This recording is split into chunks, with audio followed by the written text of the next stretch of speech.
What's up, guys? Tim Little. Welcome back to Tactical Bass. And today's video, we're covering fishing rods. We're covering fishing rods to help you pick the best fishing rod for every situation.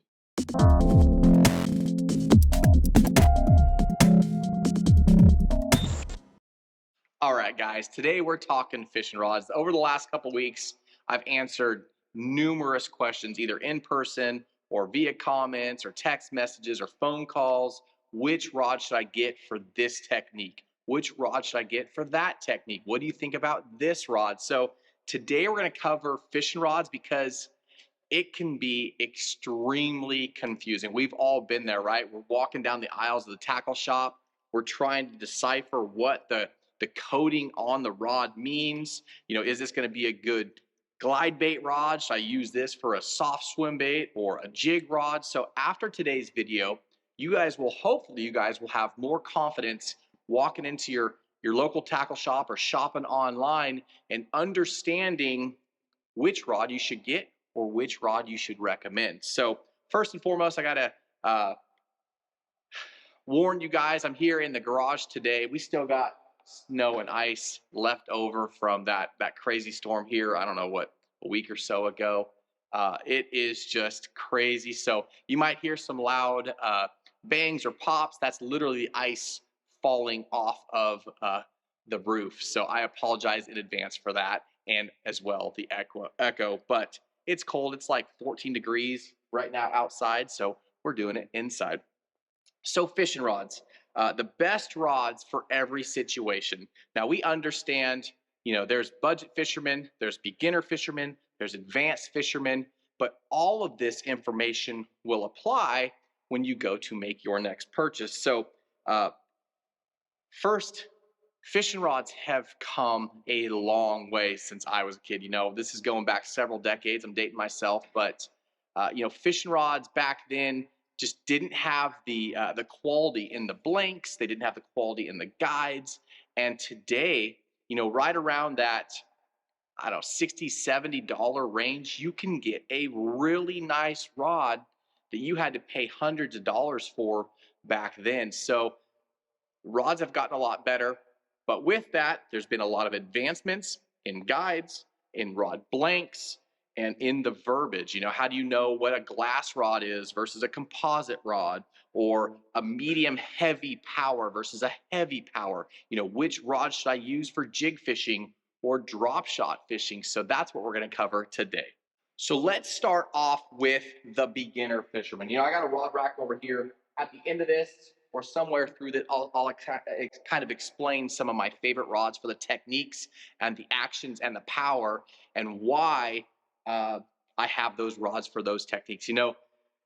I get asked all the time by non-fishermen and sometimes even beginner fishermen, why do you have so many fishing rods? And after this video, hopefully you'll understand, but the best way to explain it is with the advancements in rod blanks and the technology, and there's so many different rod manufacturers, there's so many different actions in the rod. We're going to talk about that here shortly. There's rods realistically designed for technique specific stuff. I have a rod designed to throw Magnum crankbaits. You're not going to want to go throw a glide bait on this rod. You're not going to go throw a jig or a drop shot on this rod. It is designed to throw big cranks. So as you get farther along in your fishing, your career, and you're building your arsenal, your rod arsenal, you're going to get more and more rods. And typically, you're going to start figuring out how you like to catch them or what you need to throw to catch them. And then you're going to purchase or get that rod that best fits or fishes that technique. So that's why there's so many different rods, so many different blanks, so many different actions. And we're going to cover a lot of that here shortly. But let's jump in with the beginner fisherman. You're a beginner fisherman. You want to get into fishing. Basically, you have two types of rods. You have a spinning rod,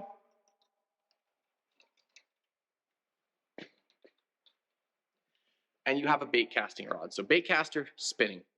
For the most part, if you're a beginner fisherman, I highly recommend starting out with a spinning rod.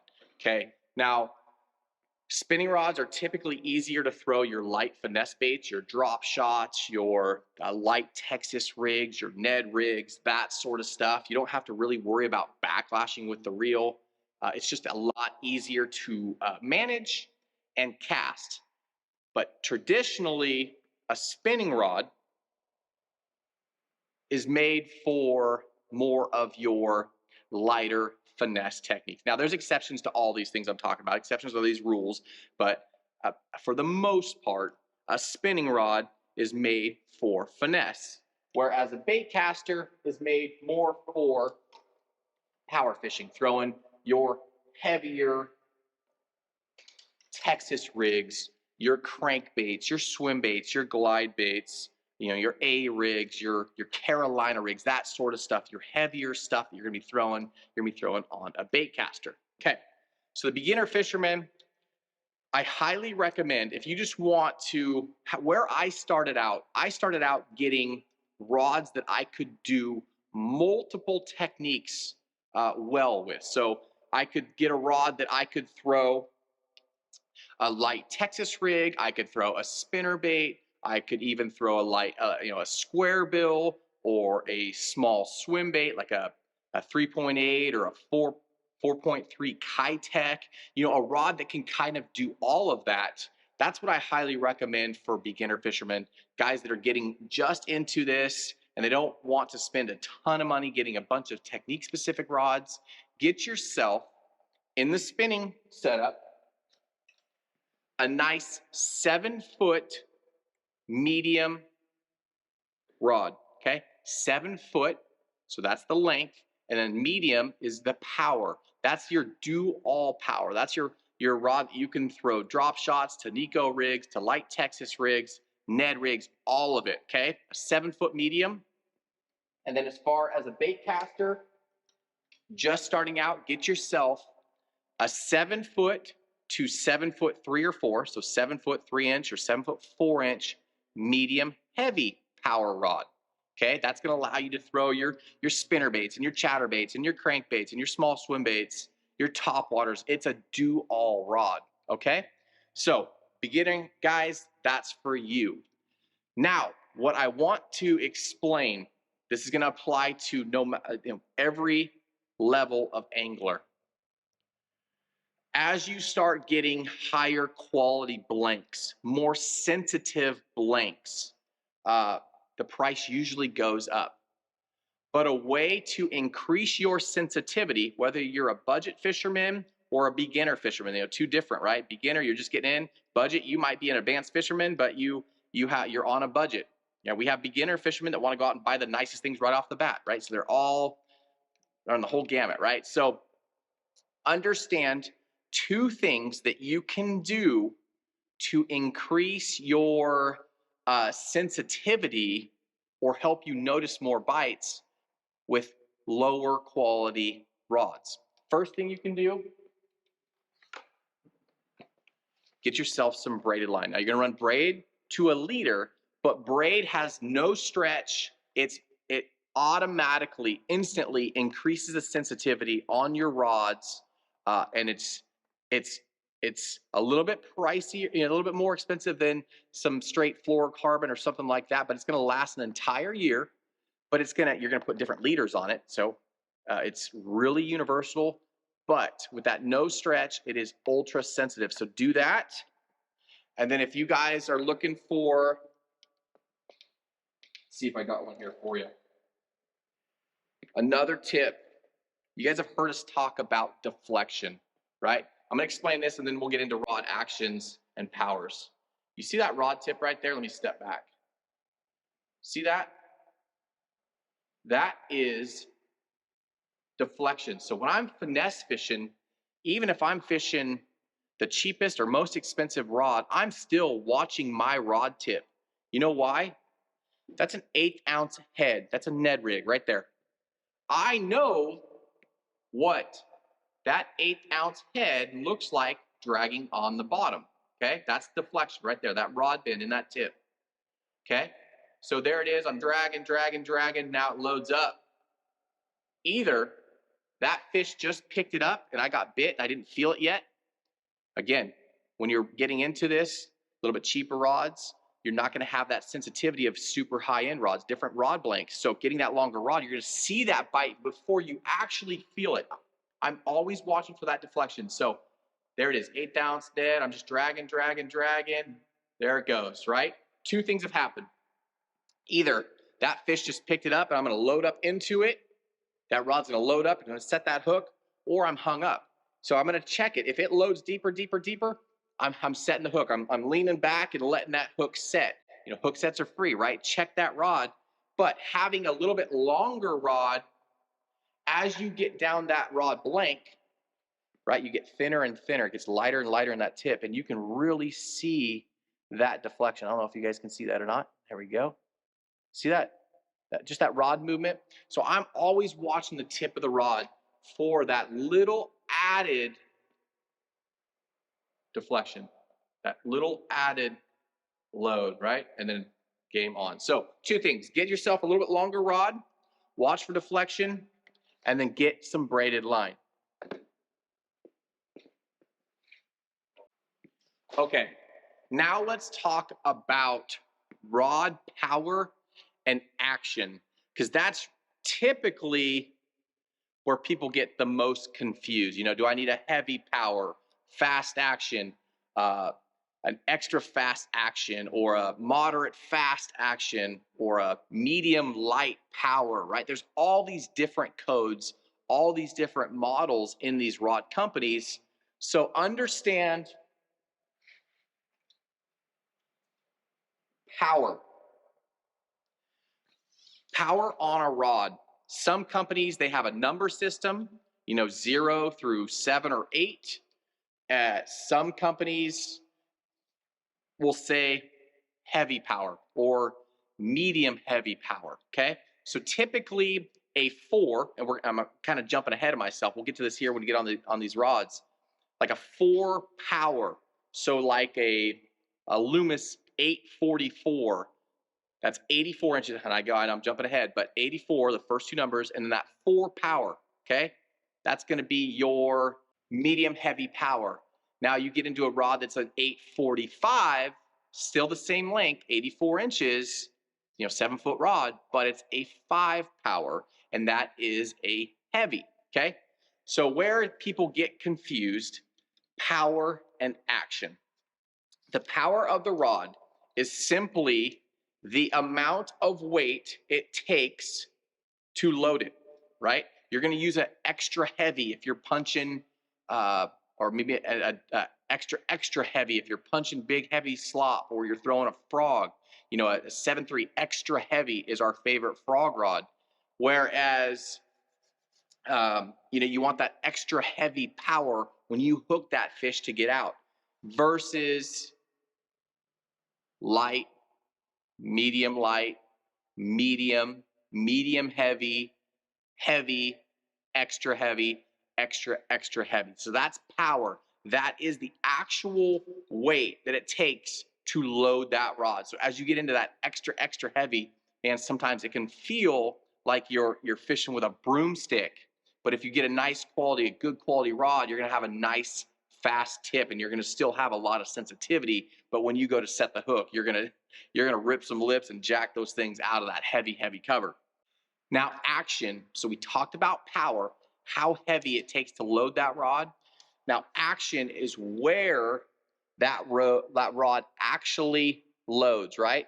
So an extra fast, you're gonna see that in the tip, real tippy. So that's gonna be your drop shot rods, or your Ned rig rods, your bottom contact rods, right? That real fast tip, extra fast tip. It's gonna load in that tip. So as you get bit, let me grab a rod with some line on it. As you get bit,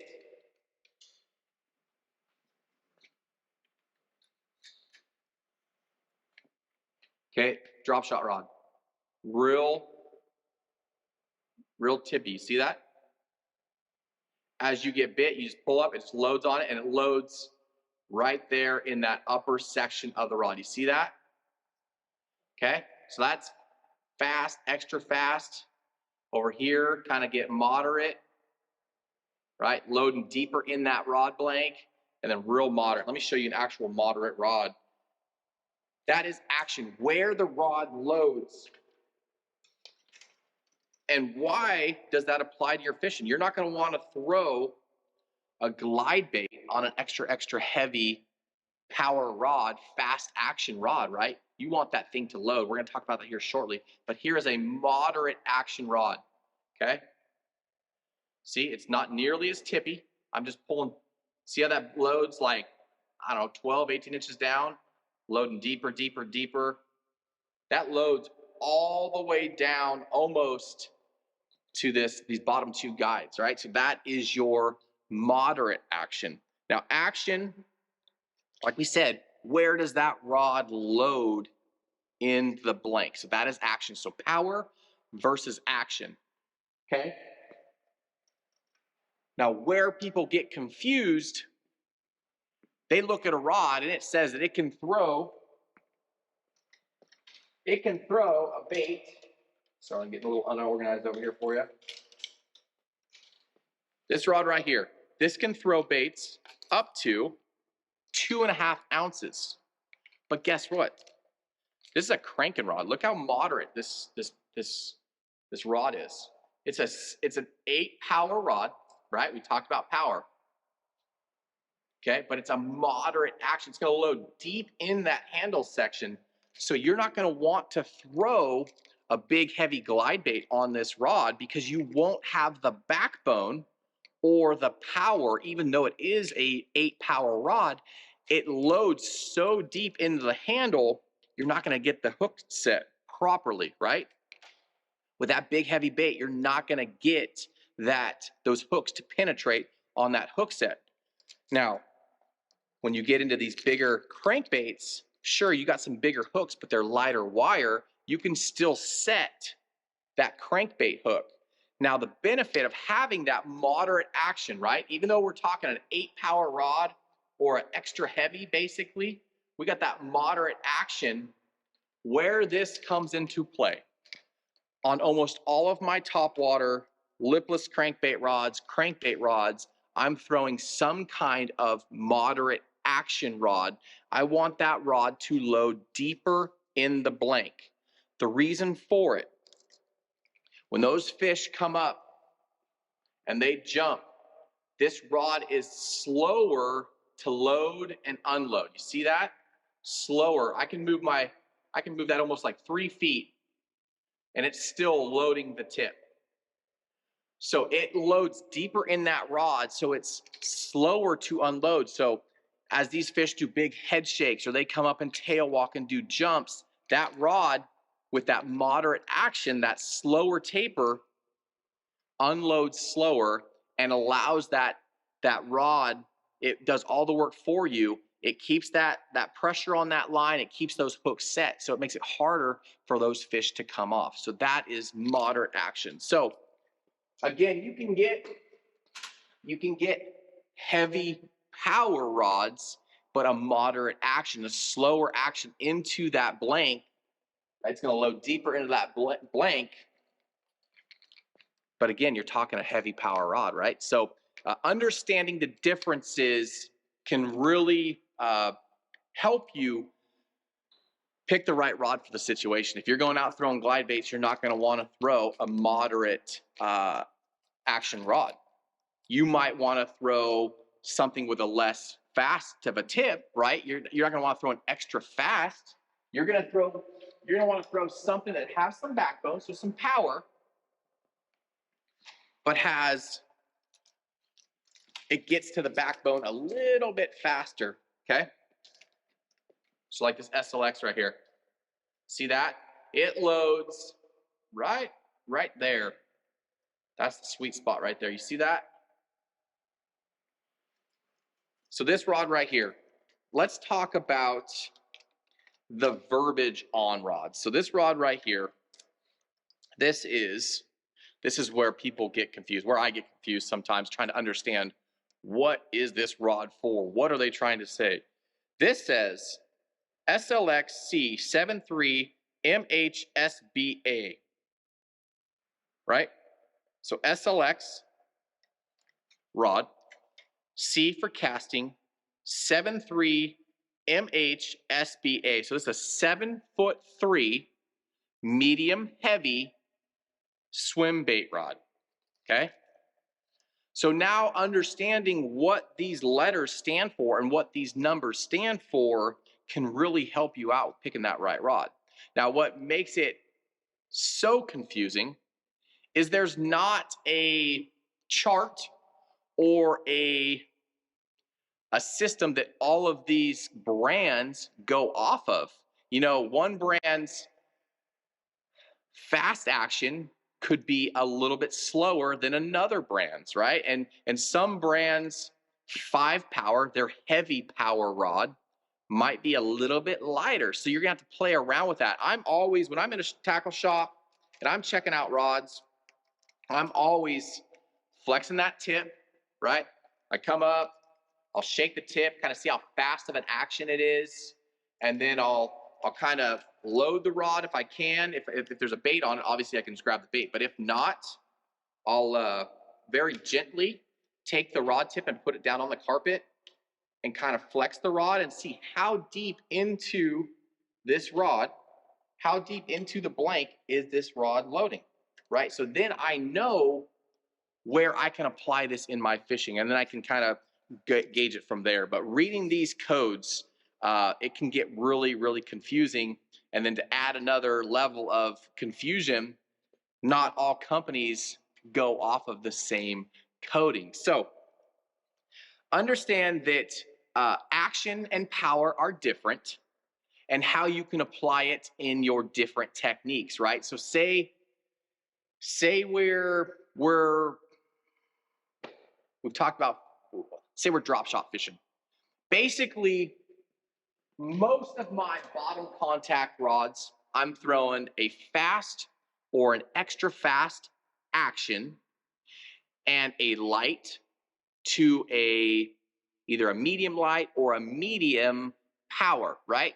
So as we go up the scale from light, that's going to be like a hair jig rod or a really light. I mean, you could get away with like a light Ned rig, like a 16th or a 32nd ounce Ned rig, something like that. Really light bait. Then you get into your medium lights. That's more your drop shot stuff, your light drop shots, your light, a little bit heavier Ned rigs. Then you get into your medium. That's where I throw like my Nico rigs or my shaky heads or my light Texas rigs. So you can kind of see how you kind of go up the scale with power to adjust for those techniques, right? Same thing with jig fishing, right? I'm not going to go throw a half-ounce football jig on a medium light action or medium light power rod, right? I want a little bit more power to be able to throw that heavier rod. Ice coming down. So I'm going to want to throw a medium heavy or maybe even a heavy power to throw that half-ounce jig. Now, let's talk about actions on jig fishing because I know that's one of the ones that's really, really specific. Let me clean up these rods real quick. That way I can actually use this rod rack like I intended to be able to spin it and show you guys these different rod powers and actions. Okay, so for jig fishing, our all-time favorite rod, actually this is, Matt discovered this rod. For the longest time, guys, they're flipping or pitching half-ounce, 5/8, 3/4 ounce, real heavy jigs, right? They might be dragging a 3/4 ounce football jig or a half-ounce, 5/8 football jig, and they were going with heavy power, but as far as the action, they were going with fast or extra fast. Now, the problem with that, the reason that we really like this brailess by, this is a Megabass Orochi Double X, this is the brailess.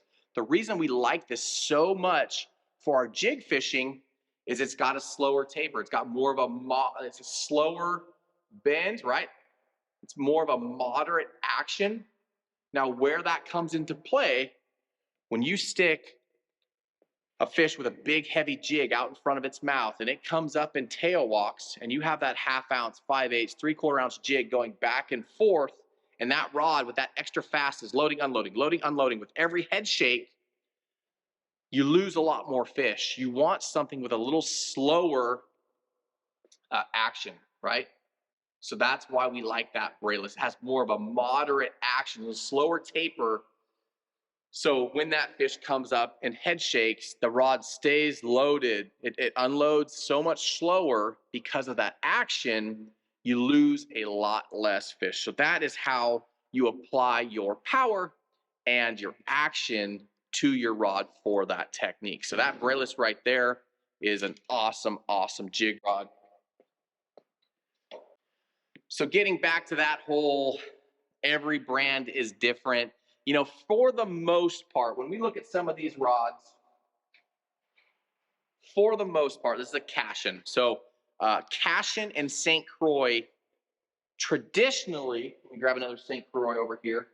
Traditionally, because they make their own blanks, they do everything in-house, their actions are a little bit slower than say like a Loomis or a Shimano or a Daiwa, something like that. They typically have a little bit faster, more crisp actions, whereas Cashin, St. Croix, when you look at a rod and it says moderate fast or fast, it's going to be more like an action slower. So it's going to be more like a moderate, right? Their rods tend to load just a little bit deeper in that blank, and I love it for certain techniques. Cashin, that's a great little crankbait rod. This guy right here, that's the carbon cranker. That's one of my favorites. Got blade bait on it right there. But understand that not all companies, their systems are the same. And if you're looking at them, Cashin and St. Croix, because of where or how they get their blanks and their components, are a little bit slower. So understand that. But when you're looking at most rods, when you're looking at the number, let's talk about the verbiage and stuff on the rod. So let's talk about, let's go to this Fenwick right here. Okay. This Fenwick. This says ELTB 70MHF, right? So what have we learned? This is a elite bass, right? ELTB, elite bass, 70MH. So 70, that is your length. So 7 foot, okay? MH, what does that mean? Medium, heavy, F, fast action, okay? So now you can decipher what this rod is. So that's a 7 foot, medium, heavy, fast action. So that's gonna be a good little jig rod, little finesse jig or Ned rig, a little heavier Ned rig, Texas rig.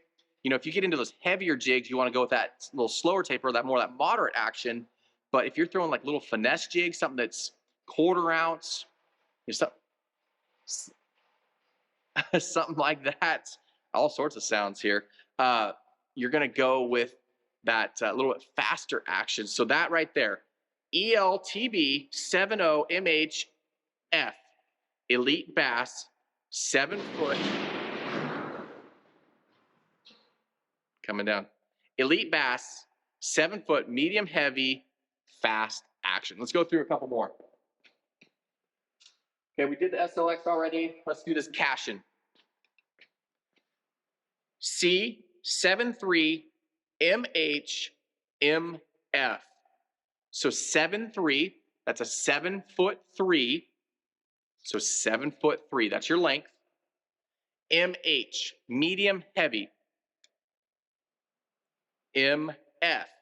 So MH, medium heavy, MF, moderate fast. There you go with that moderate action. So right off the bat, I know that this rod's gonna load deeper into the blank. It's gonna be more of a treble hook bait. So your crankbaits, little top waters, all my top waters, all my treble hook baits, I typically want that a version of a moderate action, right? So that medium, heavy, moderate, fast. Okay, 7'3". One other one for you, then we'll wrap it up. Is now I think you guys have an understanding of what these codes mean. I'm going to throw a curveball in here. For whatever reason, Loomis. We talked about those first two numbers. I'm going to read you this rod real quick, and then I'll tell you the difference. This is a 968C, so 968C CBR. Okay? The first two numbers. This is not a 9-foot 6-inch rod.